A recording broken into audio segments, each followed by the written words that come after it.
Welcome into another edition of New Track Record. Caleb Hatch, Justin Kinney.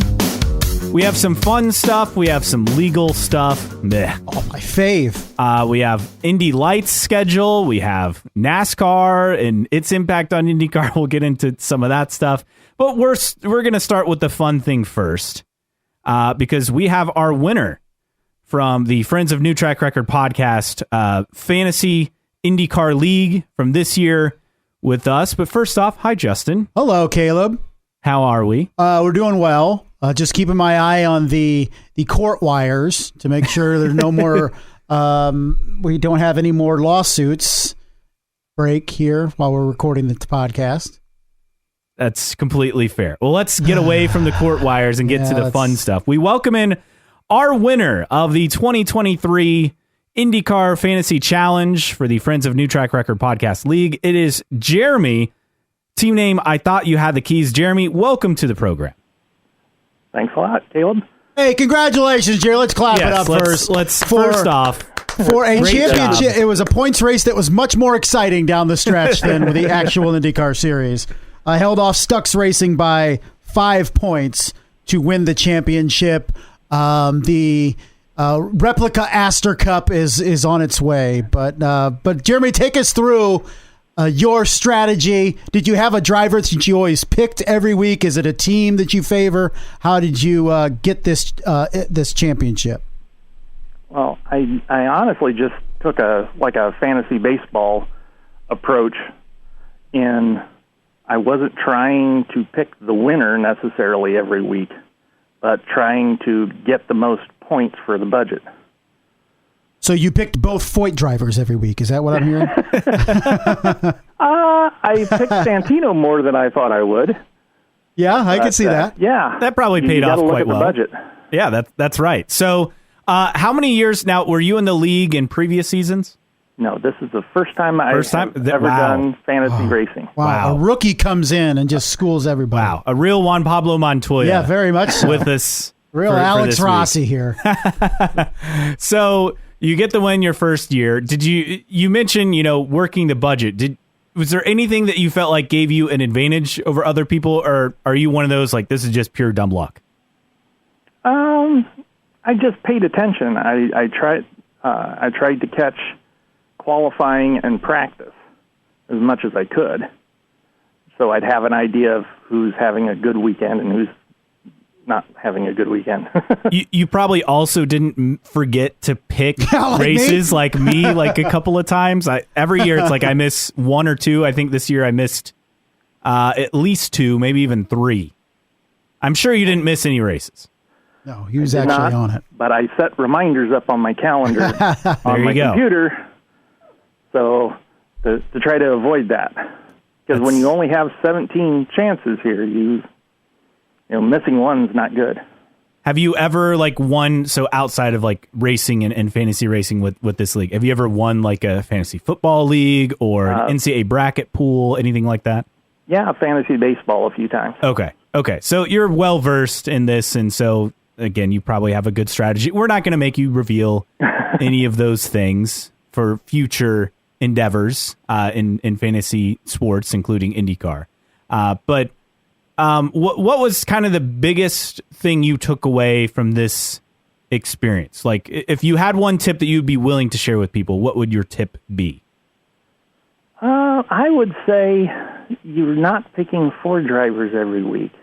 You can pick up to 7 because you can pick the podium, and a lot of times with the budget, you might not have enough to get the guy you think's going to win, but you can still pick him to win first on the podium to get the bonus points. I like that advice. My problem is I'd always have him switch just a place on the pick the podium, so it didn't matter. I didn't get any bonus points. Maybe those bonus points is what put Jeremy over the top. Oh, I'm sure it is. Well, what's interesting, because I have the last race's stats up ahead of me, but up in front of on the screen here. And Stux and I both had Alex Palou winning, which didn't happen. And we both had Scott McLaughlin finishing second, which did happen. and we had different drivers in third, and we didn't get either of those. But I thought I was done on the first lap of the last race because I had picked McLaughlin, Vips, Lundgaard, and VK. And they were all in the first lap accident. That's true. And the guy I had changed my lineup like 12 times that morning, and the other guy I kept putting in and out on there was Scott Dixon, who was also involved in the incident on the first turn. So it turned out. Yeah. Jeremy, tell us about your IndyCar fandom, your history, and when you started watching the series, and tell us how many 500s you've been to, all that good stuff. Well, I've only been to one 500, but I have been to other races. I started watching in the 80s when I was a kid. What's the first race you remember watching on TV and first race you went to? Gosh, I remember watching them on back when it was on the Wide World of Sports. Oh, yeah. And probably the one I remember more is Detroit, just because it's just one that I remembered. And I started watching the Indy 500. The first year that up here in northern Indiana that it wasn't on tape delay was also the year I graduated high school, and our graduation was on the day of the race. Oh. So that was a bummer. What? Came up with that brilliant idea? Yeah, someone who doesn't like racing. Did that happen to be a year that it was also like moved schedule-wise because of rain delays, or they were just shuffling the date or anything like that? No, I don't think so. Okay. So just had it on a Sunday, Memorial Day? Pure bad luck. Yeah. Brutal. Just bad luck. Now, is it nepotism, Jeremy? Was your dad into racing? How did this come about? There's mechanics in the family. My uncle was actually a big fan of IndyCar, and he went to all the races. But we didn't go to the races, but it wasn't anything that was discouraged or anything. You said you went to one 500. What 500 did you go to? I got to think. It was 2015. Oh, okay. Juan Pablo Montoya. So yes. A good year for him. Exciting finish. Obviously, right before the 100th. We were cheering on Tony Kanaan, and he wrecked right in front of us. Of course. That's perfect into like my next question. Favorite driver currently, favorite driver, of all time. Kind of who are some of the guys and gals you've rooted for as an IndyCar fan?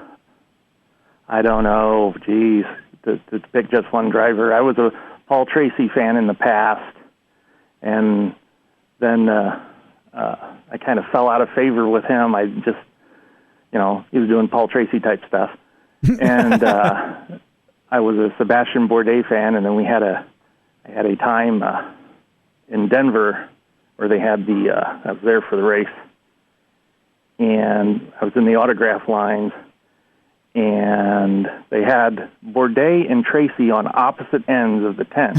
Imagine that. And when I went to Bourdais, I had this T-shirt that everyone was signing, and he was struggling. He's like, I cannot sign this. I'm like, ooh, okay, yeah, okay. And then we get down to Paul Tracy, and, it's my last autograph. I'm like, I got to take my shot. So I said, Paul, you seem to be having trouble this morning. You kind of hit just about every wall out there. And Paul just gives this deep sigh, says, well, my teammate's doing two-pedal braking, or 2-foot braking, and I've been trying that. And it just hasn't been working out real well. And I'm like, I think I'm a Paul Tracy fan again. So how did you go from, this is fascinating. You went from a PT fan to a Bourdais fan. Obviously, they're like arch nemesis, Right. And then back to a PT fan. Explain how that all came about. Well, Well, Paul Tracy won a lot of races, okay? And he was just exciting. He never knew when to shut up. I think that's always good for TV. And then Bourdais just came in, and he just was winning everything. I still think it's a shame he never got a shot in IndyCar in a real good ride. But the split was a split.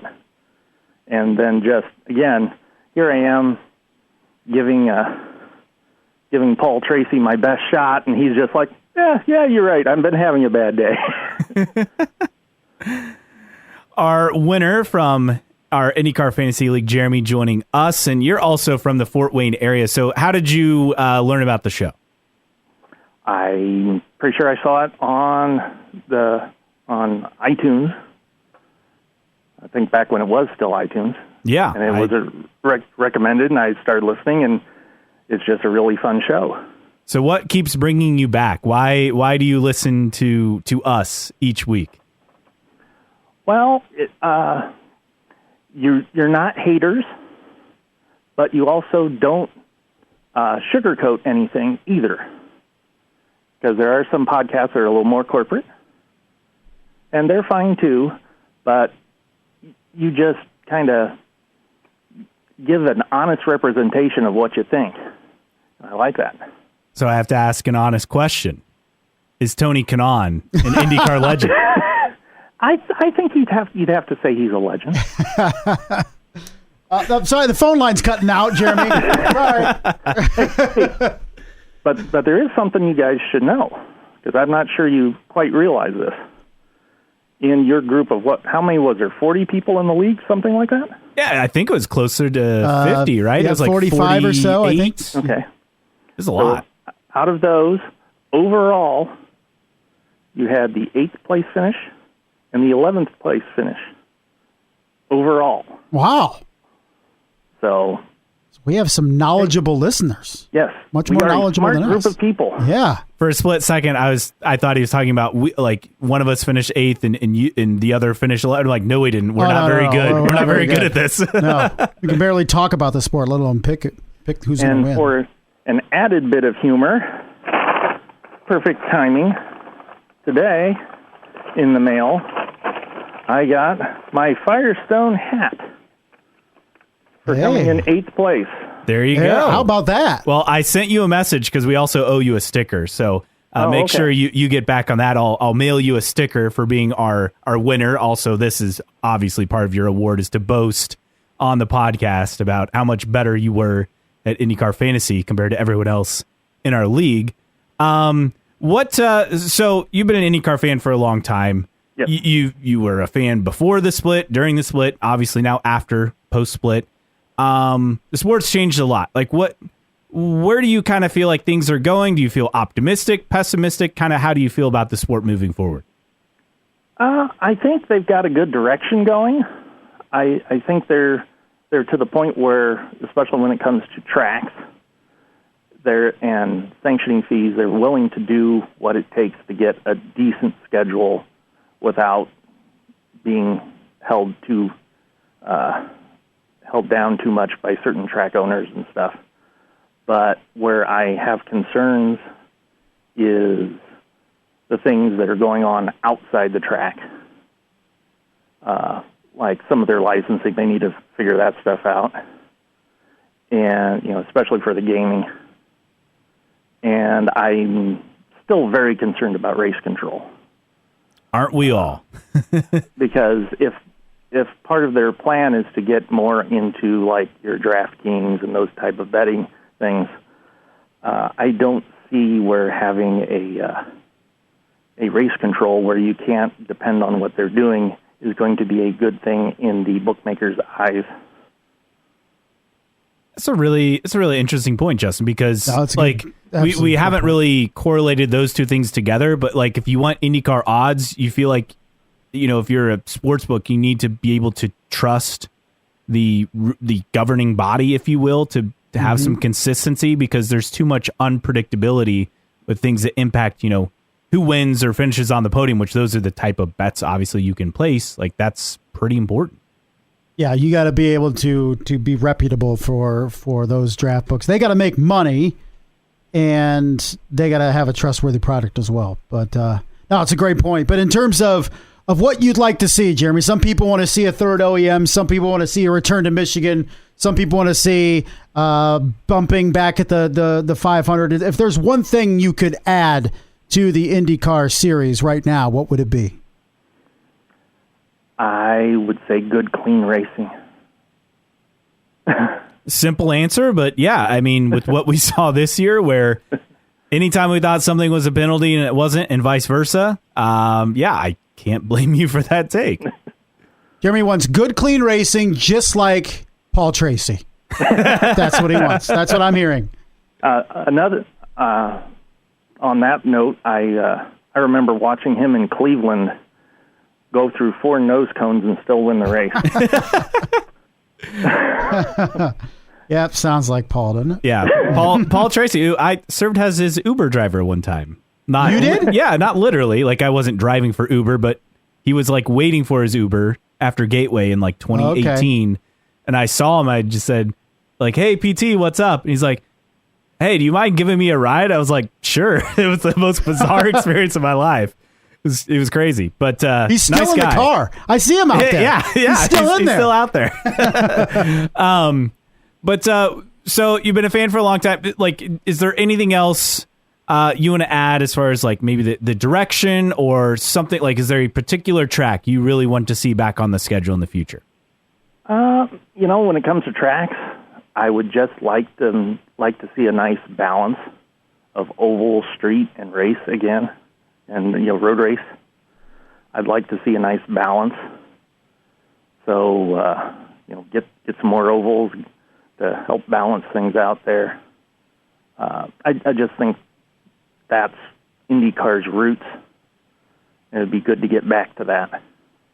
So something along the lines, I'm trying to think of the year it was in kart. I want to say it was 2001, where it was like, one of the years, maybe it was 2000. One of the years it was like 7, 7, and 7, like a perfect number. So somewhere around that, that would be. I agree. I know a lot of people want to see like half and half. I'd be more thrilled with the 7, 7, and 7, where you're getting more than 20 events and things are getting split up that way. I mean, that would be ideal in my book. Justin, do you have anything else you want to ask? No, I'm all set. When will your studies start for the 2024 season, Jeremy? Are you going to start now, really going through the stats for this year and preparing to defend your championship? Probably not. No, because next year everything's going to be different. I mean, you're really going to if you want to do the fantasy. And for any of those who are out there thinking, "Oh, I should have done it and I didn't do it," you should do it. It's a lot of fun. This isn't something that costs anything. And it just gives you added enjoyment of the series, or added aggravation if all 4 of you guys go out on the same lap. That is very true. I just noticed something here, that apparently this hat is signed by Alex Palou. Wow. Oh, impressive. Wow. So I wonder if McLaren's going to try to sue me for it. Oh, that's great. That's great. All right, before we let you go, this is your time. If you want to brag, boast, go on your soapbox, rant, whatever, this is your time. Feel free. Go for it. I would like to thank Stux. Stux Racing did a great job this year. It was fun. That last race was just insane, watching the points update during the race. Like I said, I thought I was out that first lap, but the drivers did their job, and it was just a lot of fun. All right, that is no our... rants. There you go. We don't mind that at all. That is our winner of the 2023 Friends of New Track Record podcast Fantasy IndyCar League. Jeremy, thanks so much for coming on. Thank you very much. Our 2023 IndyCar Fantasy Challenge winner, Jeremy, a.k.a. I Thought You Had the Keys, with us. That was fun. It's always fun to have the winner on. It's a lot easier when it's not my brother talking trash, which was that last year or two? No, it was 2 years ago. Was it 2 years ago? 2 years ago, yeah. I think, the first year that we did the league.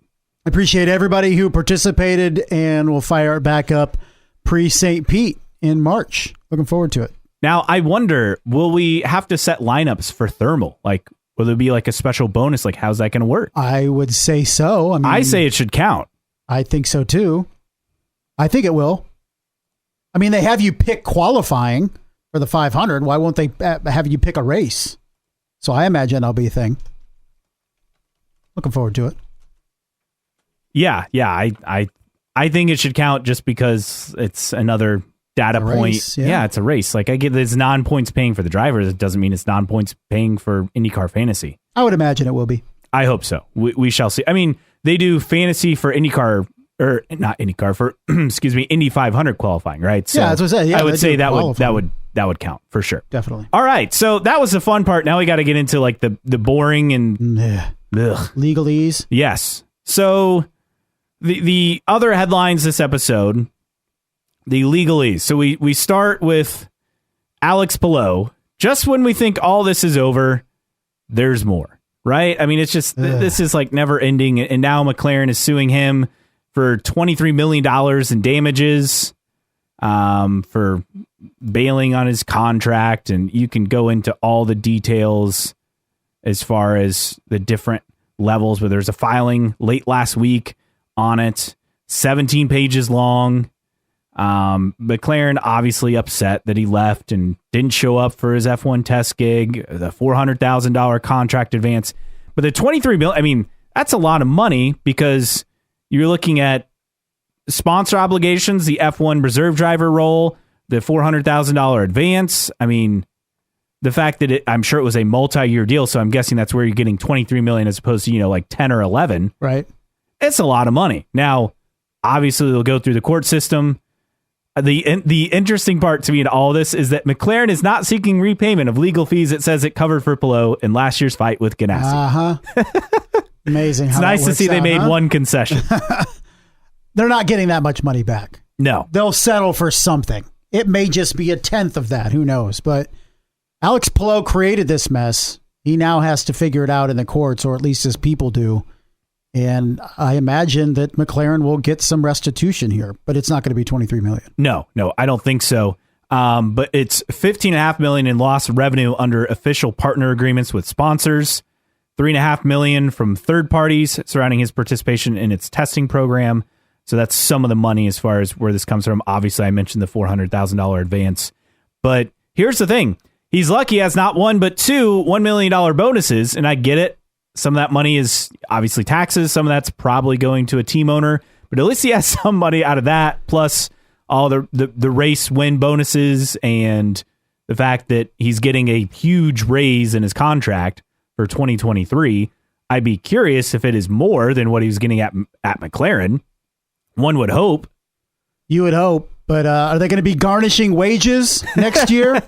Alex Palou every 2 weeks when he gets his paycheck, he's going to have garnished wages going to McLaren. I don't know. Yeah, so that's lawsuit number one. Then we have arbitration, which is different from a lawsuit with Romain Grosjean. He posted a statement regarding arbitration saying, "I enjoyed working with the IndyCar team at Andretti Autosport, and I'm proud of these successes we shared through 2 seasons. I'm thankful for the many friendships developed at the highest level of American open wheel racing. I had expected to continue racing with the fine people of Andretti Autosport in the coming years. I'm disappointed that is not being fulfilled and wish Andretti team members well. I'm pursuing other options to continue my IndyCar career in pursuit of excellence. I've commenced an arbitration proceeding in Indiana against Andretti Autosport, seeking to protect my rights." I mentioned his representation. So arbitration is an earlier step compared to filing a lawsuit. So what's his beef exactly? Basically, the beef here is that he believes he signed a contract and returned it to them, and then they didn't sign it back, basically. Well, they don't have to. Yeah, I know. But so that's his beef. His whole thing is, well, you presented me a contract, I signed it, and it's over his contract. So he signed it. He believes he had a ride for 2024 with Andretti. He believes he signed an extension which locked him in for 2024 at Andretti. and they didn't honor the contract, is what he's saying. Yes, that is what is understood that I've seen out there in different stories. But I would imagine there is some sort of small print over the pages and pages of that contract that says that the organization presenting the contract can withdraw the contract at any time or something like that. I'm sure Andretti Autosport, with all their legal teams that are dealing on the F1 side, have this covered in terms of that. So I don't see this going anywhere. I don't really either. I don't know even know what he wants. Does he want like a partial payment for his contract he signed? Probably. Like I don't know. Arbitration, it's disputes, and it's usually in contracts that are sent to an independent third party, which is often a lawyer. Yeah. And then they make a decision. You see it a lot in baseball when players reach a certain amount of years in the league. They can go to arbitration, and basically the player says, I'm worth this much, the team offers this much, and then they go to a third party to determine what the real value is. Basically, the arbiter finds a resolution. Basically. And if the two sides don't agree to the resolution there, then you go to that next level and go to a lawsuit. I only kind of have a vague understanding of this because my dad used to handle arbitration, and he was an arbiter for school districts across the state of Indiana. Gotcha. So he worked on that for a while at a time. But long story short, Romain Grosjean isn't going back to Andretti, and Andretti may or may not give him some money to go away. Yeah, I do find what's interesting, though, is that so he's going with Barnes and Thornburg, which is a pretty big, powerful law firm in the state of Indiana. Grosjean using the lawyer Ganassi used with the Segi deal and the money, which is over $16 million that Ganassi got from that, which is unbelievable. Wow. By Segi, and you remember them, that was the sponsor for Palou's first win. They are also an Extreme E sponsor, and Ganassi was able to get $16.1 million awarded against Segi and its founder, Edward Sylvan, back in August of this year, according to Nathan Brown of the Indy Star. So there's very fascinating stuff. So Grosjean at least going with that firm and the same lawyer and John Maley as far as that whole thing. But where this stands, I mean, here's my biggest thing. I don't think anyone's faulting Andretti for moving on. Grosjean had ample opportunity. He just didn't deliver, right? We thought he would have won a race, maybe even two, especially with his qualifying form early in the year. Yeah. And it just never came together. And it seemed like the Indy 500 he crashed out of, and after that, it was just a disaster. I don't really think that it was his driving that cost him a seat as much as his attitude. And pretty much being pretty hostile with the team and crew members. Yeah, hostile's a good word for it. I really think that is what cost him a 2024 seat, not exactly his lack of ability on the track, because he did show some signs, but there was I think part of it was what happened on the track, but how he handled those issues on the track and basically pointed the finger at everybody else but him. I think that is what ruined his relationship with Andretti.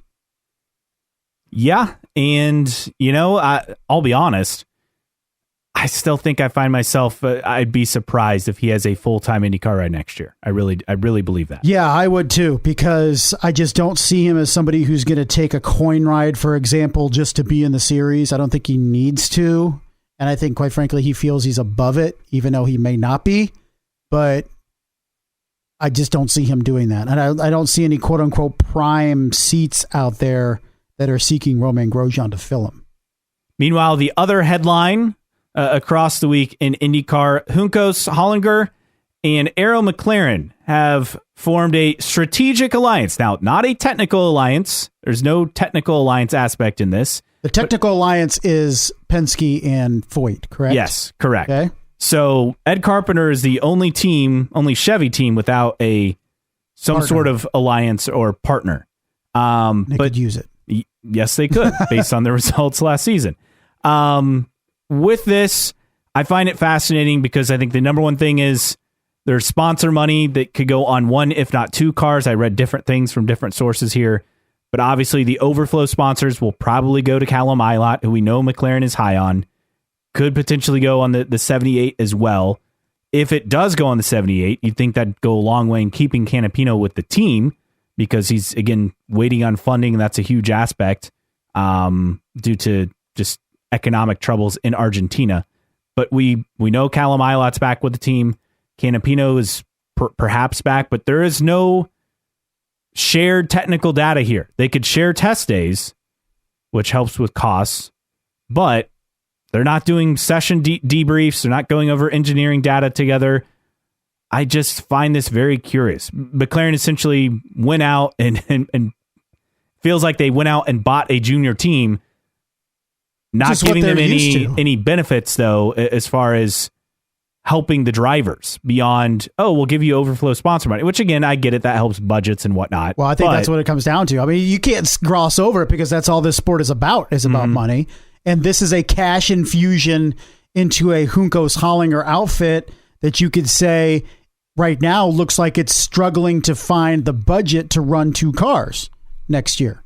And Agustin Canapino, we know the issues there. Another thing Nathan Brown of the Indy Star brings up, saying it's reasonable to assume that the Juncos team with his shop and Speedway could lend space to McLaren, which we know is pressed for space because they outgrew their shop, and they're going to eventually move into the old Andretti shop, or the current Andretti shop, once Andretti moves into their new one in Fishers.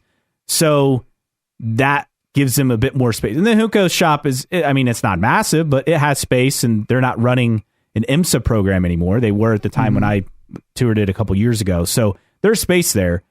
This whole thing I just find fascinating, because it's not a technical alliance. It's a strategic alliance, which is different from what we've seen with teams in IndyCar up to this point. Could it develop into a technical alliance? Maybe, but we're here with a quote-unquote strategic alliance, which it helps Juncos because they need the money. And we know that McLaren they've talked about it, basically tapped out on space on the cars for sponsors. And that's why they were interested in adding another full-time car. And I think this all but guarantees Callum Ilott is with McLaren in 2025. Provided he performs next year. Well, and provided he doesn't go back on the contract and we have a whole controversy in the summer of 2024. Right? That's the obvious thing to bring up. Imagine there's some added clauses to those McLaren contracts going forward to make sure something like that can't happen again. So that's a look at the top stories for this week. If you agree or disagree with us, we'd love for you to interact with us. You can find us at newtrackrecordpodcast.com. While you're there, sign up for the email list. It is free. You'll never miss episode announcements or anything else. And you can also purchase stickers and t-shirts on the store page on there. You can also reach us on social media. Just search for New Track Record on Facebook, on Twitter /X, and Instagram. It is IndyCar Podcast. The handle, our email address, newtrackrecordpodcast@gmail.com. You can get in touch with us on there. You can support us via Patreon, patreon.com/newtrackrecord. Thanks to Xavier, Rob, and several others for their support every month. Again, as little as $1 a month if you want to be a supporter of the podcast. And as always, you can download us for free on your favorite podcasting platform: Apple, Spotify, Google, Amazon, Overcast, CastBox, wherever you listen to podcasts. As always, all for free. Mailbag time, and boy, do we have a lot to get to this week, which is surprising, but we have a lot to dive into. So let's go. Let's get into it.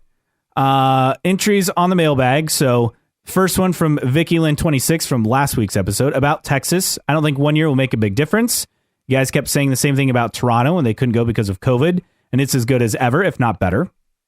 That is true. I think the one concern is it's not just a 1 year hiatus. I think that's what you'd be worried about.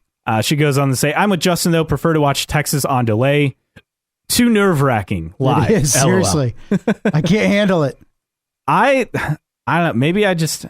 Is there something wrong with me that I enjoy Texas, look forward to it? It's the spectacle. You would be the one dragging me, if we lived in ancient Rome, dragging me to the Colosseum. Here we are talking about Rome every week. The social media meme, if you don't know what we're talking about. It's funny. It actually came up for me the other day at dinner with my wife, and she's like, wow, you're talking about Rome. Men always talk about ancient Rome. Because we made a pasta, and we just kind of threw stuff together. And I did the thumb out with the thumb in the middle, not up or down. Said yes or no, yeah. And I was, and she just kind of stared at me and like, no, like you got to do thumbs up or thumbs down. She's like, and then she like went up, and I'm like, okay, and then I talked about Gladiator, yes, and how in the Coliseum they would make a decision if the Emperor, gladiator would live or die. Mm-hmm. So I told her about that, and then she said, "There you go, talking about the Roman Empire," and I felt attacked. The heyday of manliness. Plus, it's that toga that you wear around the house too that gets you started about ancient Rome. But yeah, no, I would trust me. I would be front row at the Coliseum back in the day too. But it is the Texas Motor Speedway of ancient Rome, and Texas does scare the crap out of me. I thought Bristol was the last great Coliseum. Oh, here we go. Now, what year was it where Newgarden had the crash and went cockpit first into the wall? 2015. It happened right in front of me. I'm not even kidding. Really? You were there? I could find a picture on my phone of his car with Connor Daly. It was wild. I want to say that was 2015. That was the last year I watched that race live because I was like, he's dead. Yeah, we thought that. And I don't like that feeling. That's happened before. Watching Vegas, I have that, oh crap, he's dead. And I don't like that feeling. So I watch Texas on delay. I admittedly started watching Pocono. I was going to say Pocono is next with obviously what has happened over the years. And it's been more bad luck there than anything. But Texas, I have to watch on delay. Understandable. Stealth 1014, the whole premise that places don't want IndyCar is BS. It's promoters don't want to do any work. IndyCar needs to realize it is their responsibility to promote the sport, not the track. Every successful sporting association handles promotion themselves, not the venue. But I would say the NFL teams promote themselves, They're now in motorsport, it's different. I understand what they're saying, but that's not the model for success in major auto racing. So promotions like Formula One's not promoting every single one of their races, right? They're going to these venues that are promoting they get a huge check from the track or the government. Right, or the government that's paying for it. It's paying for it. NASCAR, effectively, you look at the tracks, they're paying themselves, blah, blah, blah, because they're owned by NASCAR. I get it, but at the same time, they're not promoting every single race. Quite frankly, IndyCar doesn't have the budget to be doing that, nor the personnel, nor the wherewithal to even do that. Meanwhile, with the announcement that Iowa Speedway is going to be on the NASCAR Cup Series schedule. Well, that was June fun, 2024. Yeah, June 15th and 16th, the race on Father's Day. Hunters Way 67, our buddy Steve. Our friends from NASCAR are at it again. First Gateway, now Iowa. Milwaukee will be next, mark my words. Well, they already had a truck race, so, I mean, who knows? This reinforces the fact that NASCAR owes IndyCar nothing. If you're out there thinking that they're going to work together with this goodwill, as NASCAR is always going to do what's best for NASCAR. And this is just a reminder. This has surprised me none when this came out. But I'm hoping there's a silver lining here, Caleb. If the Iowa Speedway, which was for all of intents and purposes closed before IndyCar came in and rescued it, if Iowa Speedway now can become self-sufficient again, hopefully that means that IndyCar doesn't have to do as much of the heavy lifting for Iowa. And it also puts the Speedway in a position to where it makes sense to continue to have IndyCar because it's getting a big fat check from NASCAR. Yes, and hopefully that ticket prices for NASCAR are so much more expensive that fans find value in IndyCar. The problem is, so Iowa tickets already went on sale, and the reason why they went on sale is because the NASCAR Cup race was going to be announced soon. So that's why. And they dropped pricing on about like 6 different sections of the Iowa race, which is good because I think that was one of the complaints last year in year 2 is the cost of the tickets going up significantly. I finally found the picture in my phone, and I believe it's, I can't tell if it's actually Connor Daly's car or Joseph Newgarden's car. It's like a green car. I can't remember, but it was 2016, not 2015. Okay. But, I mean, makes great podcasting. Packing them in the seats here. Yeah. Well, so that was the one that was like, they had the race, and then remember it got moved 2 different times. That's Connor Daly's car. That's Connor Daly's car. Okay, but that's the crash. Yes, happened right in front of me. But Joseph Newgarden's car, There was basically just the cockpit left. I don't think I could see it from my seat. It went skidding across the track and just slammed into the wall. And I'm like, he's dead. It was pretty bad. And I don't watch it live because of that. And I think, so Wickens came before Wilson. Or Wilson no. before Wilson, Wickens. then Wickens, yes. Wilson, then Wickens. That was a race that for whatever reason at Pocono that I taped and didn't watch it. And the Justin Wilson race, and I've never watched it. I never went back and watched it. I don't blame you. I remember I was texting with one of my buddies, and for some reason I think I was like in at work that evening recording something for like the morning. Yeah, and he was texting me like, "Dude, I'm pretty sure like we lost Justin Wilson." And I'm like, "No, come on, no." He's like, "No, I'm pretty sure." And then like I think it came out not long after that. Yeah. I know I watched the Dan Weldon. That one I didn't watch. I had my phone up. I was also working, different job. Yeah. But I was working, and this was back before, I even had an iPhone. And I just had like timing and scoring like web page up on my phone, and it like stopped updating at lap 6 or 7, whatever it was. I'm like, well, that's weird. And then like I just get a flood of text from people. Yeah. I think I sent my boss at the time as a newspaper that I think Dan Weldon just died in that wreck. It was a couple seconds after it happened. But watching that, I think I watched the entirety of that race standing up because it was just, I know it was only 6, 7, whatever laps. It was stupid. It was so stupid. Yeah. Yeah. Anyway. What were we talking about? Yeah. Back to the mailbag. We got way off track there, but that's okay. So more thoughts on Romain Grosjean and his arbitration. Bauer Racing said even Rahal wouldn't do this. Poet Shevchenko said, with all this drama, it'll be St. Pete practice 1 before you know it. Run_Mark_run. A gif of lawyers and it's Superman, but dressed up with his, shirt and tie. And then the Superman logo and the caption just says lawyers, which yes, they enjoy these kind of opportunities. For sure.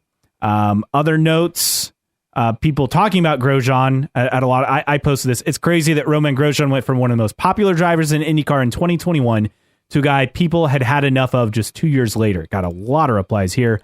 Mom 2X over 2002 said, did he finish the race this season without damaging his car or someone else or yelling at the crew? Can't blame a team for dropping him if he caused more drama and money than necessary. DeGuerra said never understood why he was popular in IndyCar to start with. He certainly wasn't one of the most liked drivers in F1. Quick over one lap, but crashes a lot. The exact opposite of Ericsson, who now ironically replaces him at Andretti. Stel1014 said, I liked him more this past year. More people would like him if he won a race. That is true. And I think we both thought he was going to win a race this year. Christos said that drive to survive residue wore off. All that's left is a man, his performance, and his attitude. It's fair. Elena Cat 99, I think the F1 crowd thought he was going to walk into IndyCar and dominate because he came from F1. They made excuses for his rookie year, then slowly dropped him after that. And BK Hickey said, we all make choices. He made some, and then IndyCar fans made theirs. Perfect statement to wrap up that conversation for sure. I do think he was a favorite because it was a good story coming out of Abu Dhabi. Yes, right. And that's the thing you have to what people throw in there too, right? It's a huge deal what he went through. I mean, he should be dead, and he said that multiple times. And it was a good story to see him come back and go to IndyCar out of Formula One and this, that, and the other. But eventually, and I agree with the texter, that wore off. That storyline wore off. And unfortunately, the issues on track, off track with his team, with other drivers, with other teams, that started to dominate the narrative. And that's pretty much what cost Romain Grosjean his ride. Meanwhile, elsewhere in the mailbag, Vicky Lynn 26 saying he had his moments where he was exciting to watch drive, but his attitude sucks. Winning a race wouldn't have fixed that, in my opinion. So a lot of people with thoughts, obviously, on Grosjean, and again, I can't blame him. He was a guy that if he could win races, could have won races in Andretti, would have been the perfect villain in IndyCar. But unfortunately, he couldn't win races or hasn't been able to up till now. But we talk so much about the blandness of the drivers and how everybody gets along. And here's a guy that rubbed people the wrong way, Even rubbed his team the wrong way, which in the end cost him his ride. But if he was winning races, he would have been the perfect guy to have in the series. This is a guy that people love to hate. He's mouthy. He's arrogant. But by gosh, he produces on the track. That would have been a perfect Kyle Busch-esque villain for IndyCar. But for him, he couldn't win races. And that's what cost him. But I think these issues of people didn't like him because this, that, and the other, if he's winning races, he becomes the villain that's also winning races. But he couldn't do it. So that wraps up the mailbag for this week. News and notes time. And we actually have a lot to get to in that category as well. So let's start with, I think, the big story that kind of transcends IndyCar, and that's the fact that Michael Andretti and Andretti Global and their deal has been approved for F1 expansion by the FIA. Obviously, they have to still go through FOM, aka the teams, but a lot of interesting kind of takeaways from this. Chris Medlin at a story, racer.com, also in the Racer mailbag, and he basically put it at a 50-50 shot as far as the possibility of this could happen. And something that I found interesting is the teams have to basically have a strong reason to turn them down. And I can't remember where I read it, but the teams actually don't have a vote. They can make a recommendation to FOM, but the teams don't actually vote on it, like literally. It may have been in the mailbag with Chris Medlin explaining what was going on, because that's where I read the 50-50, which is higher than I thought it would be. Same. So, and it basically sounded like them not making as much money wasn't going to be a viable enough reason to say no. They had to word it in a way that was not as much monetary as much as it was not raising the profile of Formula One as much as they would have to be cute in how they word it, I guess, even though it would come down to money. But we'll see if they can convince the right people. Lance Stroll came out today. You mean Lawrence? Lawrence Stroll. His father is against it. Shocker. Big shock. But Lewis Hamilton and Max Verstappen are for it. So I think if you left it to the drivers, yeah, sure. More competition. They're fine with it, but they're not in charge of the money at their teams. And that's what the teams don't want to break in terms of the money. I don't buy into the fact that if Andretti is in Formula One, all of a sudden the sport is going to be taken to another level in the United States. I don't know if it has much of an incremental impact at all.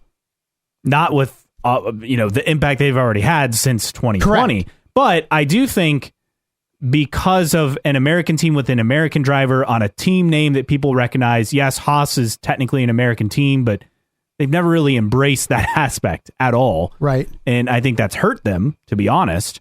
I think if they embrace that, maybe they'd go a little bit further. But having an American driver, which would be a guarantee with Andretti Global, an American team that would be based in America, I think those are huge aspects. Where I read that the teams have no vote on expansion. That is from Jenna Fryer of the AP talking about this. So I didn't realize that. Obviously, FOM and Stefano Domenicali, the F1 president, they have the ultimate say. But the teams, they can give their recommendations, but they're not literally voting, yes or no. It's not like a 6-4 decision. Interesting because that's how it's been presented this whole time. Yeah. So I don't know, but hearing that there's a 50-50 shot is, like you said, a lot better than we ever could have guessed. Have they given a timeline on when this decision will be made? I have not seen a timeline anywhere. That's the other aspect. Speaking of F1 real quick, Apple apparently interested. They could offer up to $2 billion a year for rights for Formula One races. We'll see what becomes of that. Yeah, quite a bit of money there. Back in IndyCar, speaking of a team that's in F1, but also in IndyCar, Arrow McLaren made some changes. Gavin Ward is now the team principal of Arrow McLaren, and Tony Kanaan is the sporting director of Arrow McLaren. So congrats to both of them on those roles. As far as teams, Myers Shank Racing, they're pausing their IMSA program, focusing on IndyCar in 2024. They intend to be back in 2025. My understanding is the Acura program is going to the other factory Acura program that is going to the second Wayne Taylor Racing that's partnered with Andretti. They're going to have a second entry next year, so it's going there. But again, they plan to be back in 2025. Is this all related to the cheating controversy. I didn't think about this at the time, but one of my buddies in an IndyCar group chat brought that up right away, and I thought that's an excellent point. Yeah, I don't know about enough about IMSA to know if that is I don't the either, case or not. But you'd have to think that Honda, aka Acura, not thrilled about that happening. I mean, that was a pretty bad look for the team, and obviously looks bad on the manufacturer. It definitely didn't help the situation. No. That's for sure. No, that it did not. Meanwhile, as far as IndyCar driver news, so what does the strategic partnership mean for Juncos? Obviously, Callum Ilott is back. Meanwhile, Agustin Canapino, we talked about this. Funding not yet in place. Driver change is possible in one of the two entries. That from Marshall Pruitt of Racer.com. Meanwhile, for other drivers, an Indy Lights driver looking to move up. Now, outside of Kiffin Simpson, no one's moved up, but Hunter McElroy, no plans to return to the series. He finished runner-up. He's looking at IndyCar and IMSA opportunities. Basically admits, full-time options, probably not happening for IndyCar, but looking at putting something together, kind of like, and he likened to Linus Lundqvist, running a handful of races, showing himself well, and then getting a full-time ride the following year. That was kind of his whole plan with that. I could see him maybe being a late season replacement for an underperforming driver in 2024 and trying to make the most of it, like Linus Lundqvist did. Yeah, I could see that as well. Meanwhile, in Indy Lights, Christian Bogle rejoining HMD Motorsports for next season. So we already have a driver announcement there, and let's talk about it. Their schedule's out for 2024. St. Pete, Barber, 2 races on the IMS road course. Detroit, Road America, 2 races at Laguna Seca. Mid-Ohio, 1 race at Iowa, a race at Gateway, Portland, 1 race at Milwaukee, and Nashville to wrap up the season. So pretty full schedule, 12 events, 14 races, 3 ovals. 3 ovals. That's the one I like. I'd like short ovals work for that series. Short ovals are just fine. I would still like them to race at, what are they calling it now? IRP, Lucas Oil Raceway. Yeah. I think that, I don't know why they don't race there. But the other series race there, is it just the track is too small? I don't know. They've raced there in the past, though. And they also are racing at Iowa. So yeah, right? So, but 3 is good. And I would like them to race at IRP. I don't know why they don't. Maybe somebody can help us out. I don't understand why they don't. Meanwhile, some personnel moves. Eric Cowden, who's won the Indy 500, spent this past season working with Marcus Armstrong, has left Chip Ganassi Racing. So that is interesting. He won with Tony Kanaan at KVSH Racing in 2013, worked with Tony Kanaan previously, but then he worked with Jimmy Johnson and again Kanaan back in 2021. 2023, worked with Marcus Armstrong. Said to be headed to Ed Carpenter Racing. Fascinating. So that'd be a big get for that team, according to Marshall Pruitt. So they're throwing some big money out there. Yeah, something to keep an eye on for that. Speaking of a Chevy team and a Chevy driver, Kyle Larson. So IMS will have their rookie orientation program on the oval next week, October 11th through 13th. Wednesday's the opening day. It'll be for Kyle Larson, Marcus Armstrong, Linus Lundqvist, and Tom Blomqvist will be on the oval next week on Wednesday. And then the last 2 days reserved for tests for the hybrid engine units with Chevy and Honda with their chosen team. So Wednesday, Thursday, Friday. So looking at the weather, guesstimating here, looking at it, mid-60s on Wednesday and dry, calling for close to 70 on Thursday and a couple showers, and then Friday barely 60 degrees with a lot of rain. So not looking good, but again, not looking great. A week out. True. Yeah, you never know. But I would say, at least looking at the weather right now, Wednesday would be the best day. Mid-60s. So hopefully we get some running at the Speedway. Yes, hopefully that does happen. And for Larson, I mean, obviously his first real test in an IndyCar. So a very big deal with that. And hopefully we have this happen. Nathan Brown had said additional notes for this 3 days, as I mentioned. Unknown if Kiffin Simpson would be able to participate or not. Kyle Larson eyeing October 12th as his test date. Obviously, that's weather dependent. And then, obviously, the testing time for the hybrid engine units, which Joseph Newgarden had some comments on those hybrid engine units. I've heard some rumors that things could be a little iffy. Now, they remain optimistic, Palou and Newgarden, but Newgarden said still a lot to be worked through, which, again, they're doing an off-season testing program. That's why they do this. But I've heard that potentially the hybrid could be delayed. Not sure there's any truth to that rumor still. That was a couple months back, but hopefully it is ready in time for St. Pete. Only 5 months away. 10th, better get everything figured out. Exactly. Elsewhere on news and notes, Alex Palou had a test cameo for his own Euro Cup 3 team. Kind of funny seeing him in a smaller car. We had Joseph Newgarden as the 12th Titan. How about that? You got a sword. Take the sword, put the sword in the rock. Get fans fired up before the game last week against, who'd they blow out? Was it the Browns or the Bengals? The Bengals. Was it the Browns? I thought it was the Browns. I don't remember, but they won, and they won handily. It's all Joseph Newgarden. Bit of a surprise, yes. Joseph Newgarden leading the charge for them.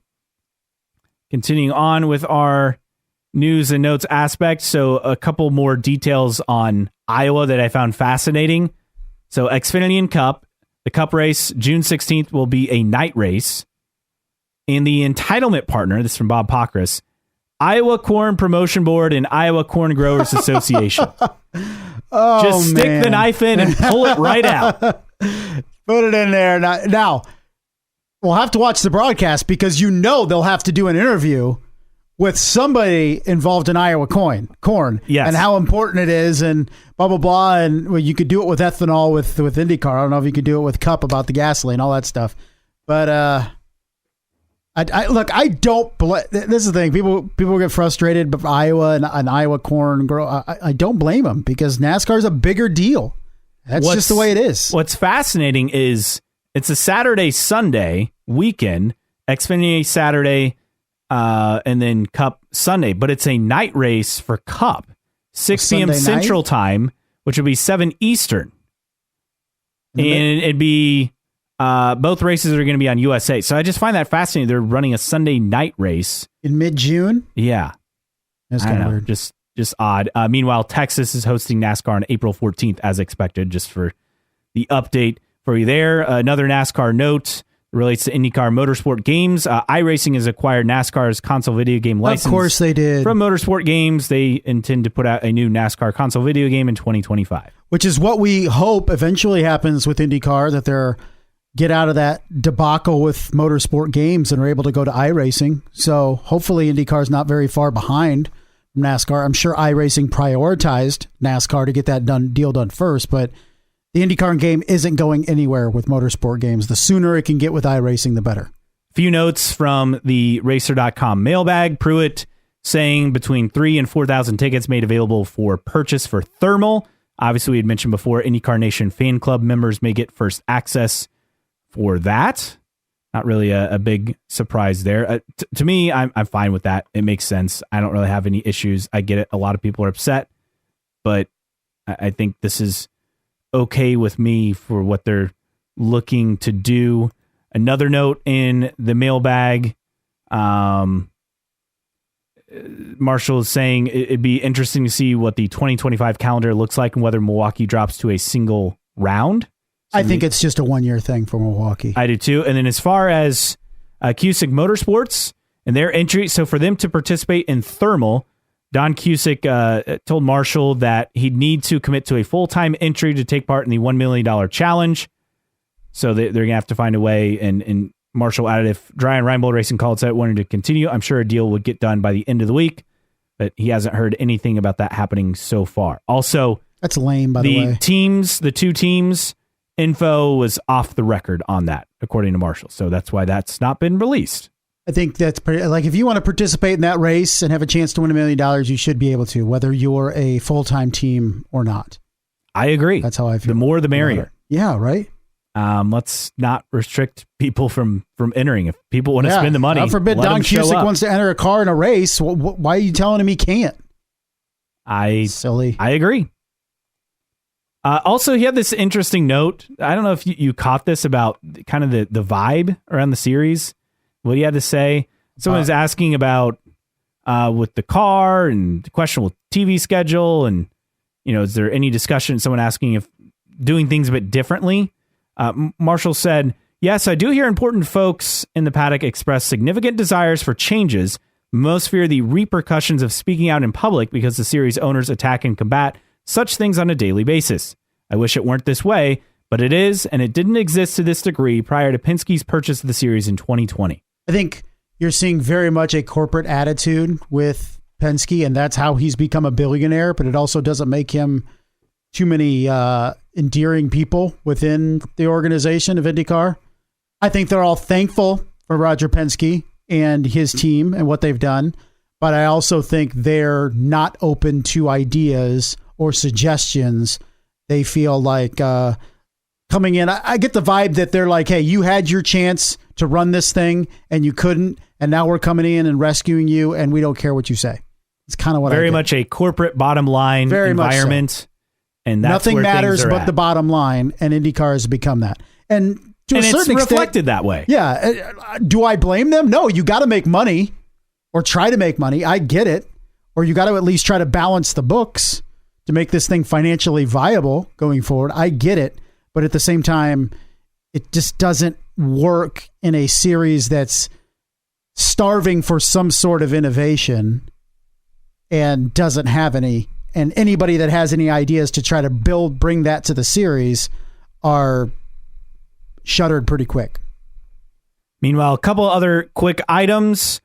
Scott McLaughlin participating with Tower Motorsports for the IMSA season finale at Road Atlanta, which I believe is this weekend. Is that correct? I think so. And rumors of a repave at Mid-Ohio have been confirmed per Craig Russ, the track president. This from Steven_Conley on Twitter. We're going to move forward with the repave. It's one of the reasons we were able to get Moto America for 2024. We hope to have NASCAR back in the future.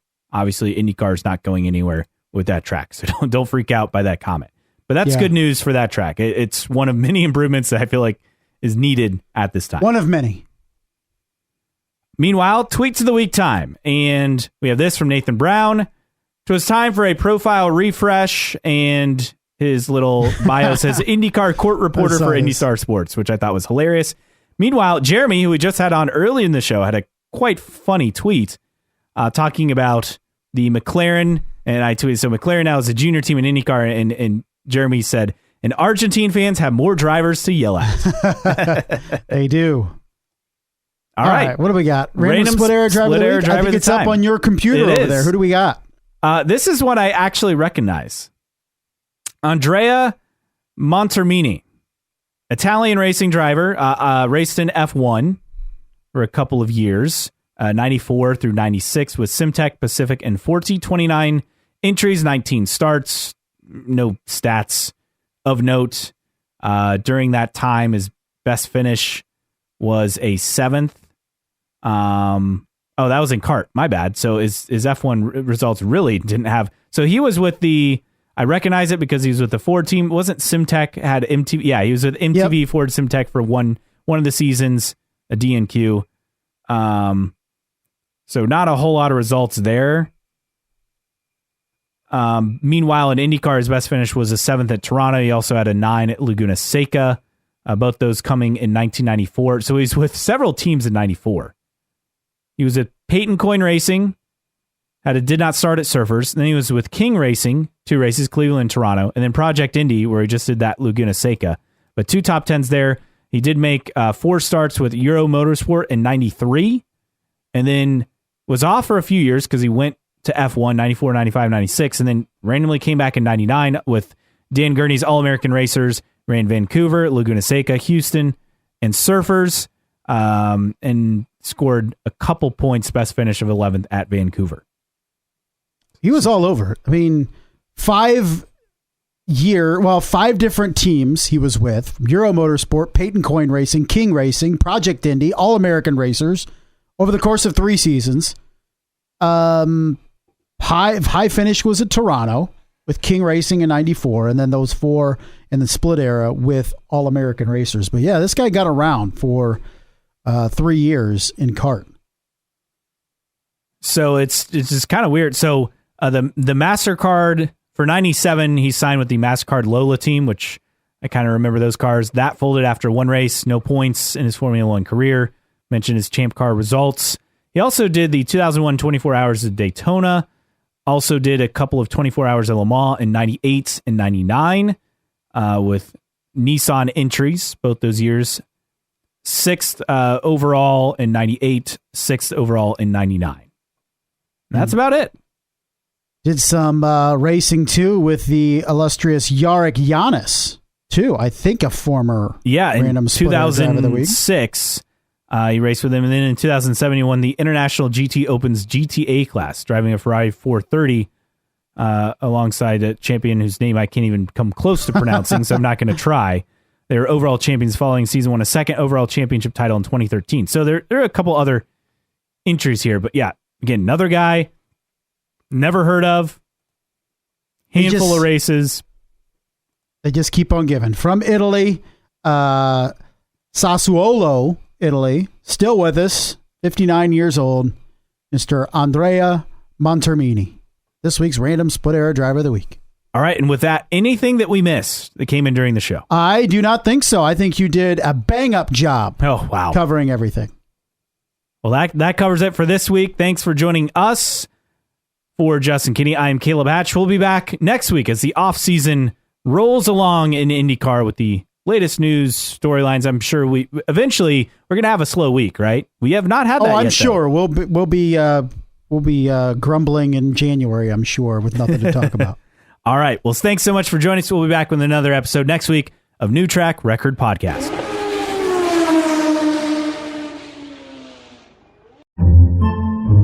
Podcasts by Federated Media.